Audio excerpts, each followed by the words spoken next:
Hi, this is Fazri from the Kitchen Lab, and today I'm going to show you how to make this beautiful mess of dory and prawns cooked over hot coals.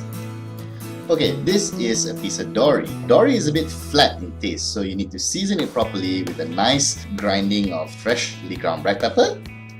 You're also going to need some salt, and of course, to make sure it all sticks together, you need to put in a bit of cooking oil. This time I'm using just plain cheap olive oil. You can just make sure it's rubbed in along nice and evenly coated with the seasoning.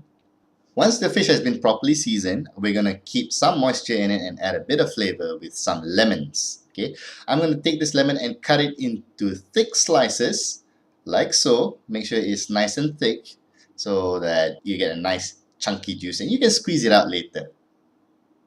Place him nicely on top of the fish. Make sure it covers as much of the fish as you can.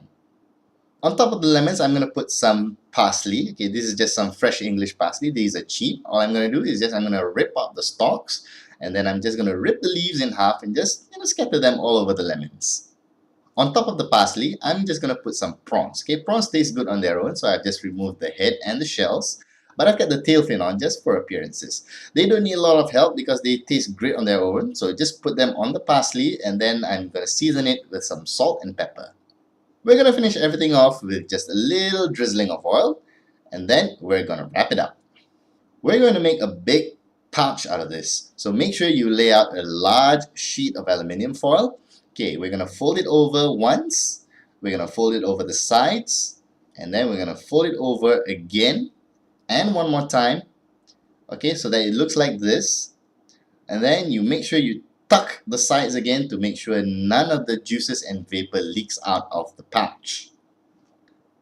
Now our seafood pouch is ready to go on the grill. Make sure the coals aren't too hot, otherwise you're going to overcook the fish. Place the pouch nicely and firmly onto the grill, okay, and leave it there to cook for 3 minutes before turning it over. When the first 3 minutes are up, make sure you flip the pouch over so that it cooks evenly. Leave it there for another 3 minutes. Then you flip it around again. Then let it cook for another 3 minutes. While the fish is cooking, I'm going to prepare a simple pickled onion to go with the fish. Okay, we're just going to peel a red onion. We're going to make the thin slices out of it, like so. Make sure you separate all the rings so that it comes out nice and loose. Then you take the juice of half a lemon and squeeze it all over the onions. Okay, make sure it's fully soaked in the lemon juice. Okay, this will take out the raw edge of the onion. Make sure you add a bit of salt to draw out the excess moisture from the onion, and it adds the flavor as well. I'm also going to chop up some parsley, just roughly chop them up. No need to be like really fine chopped about it. We're cooking outdoors. Okay, after 9 minutes, our fish is done. Remove it from the grill, and now we're going to open up the pocket to see how it looks like. Gently open up your pouch. Make sure you don't make any big tears in the aluminium foil. And look at that. The prawns are perfectly red and cooked. It's nice and plump and juicy. To serve, I'm just going to scatter the prawns all over the chopping board, and then I'm going to take the fish. I'm just going to flake the fish with my fingers gently, and the fish will just fall apart and scatter all around the prawns, making this beautiful mess. Okay, and make sure you scatter it around, mix it up around, make sure you get the colors of the prawns out to stand up among the whiteness of the fish.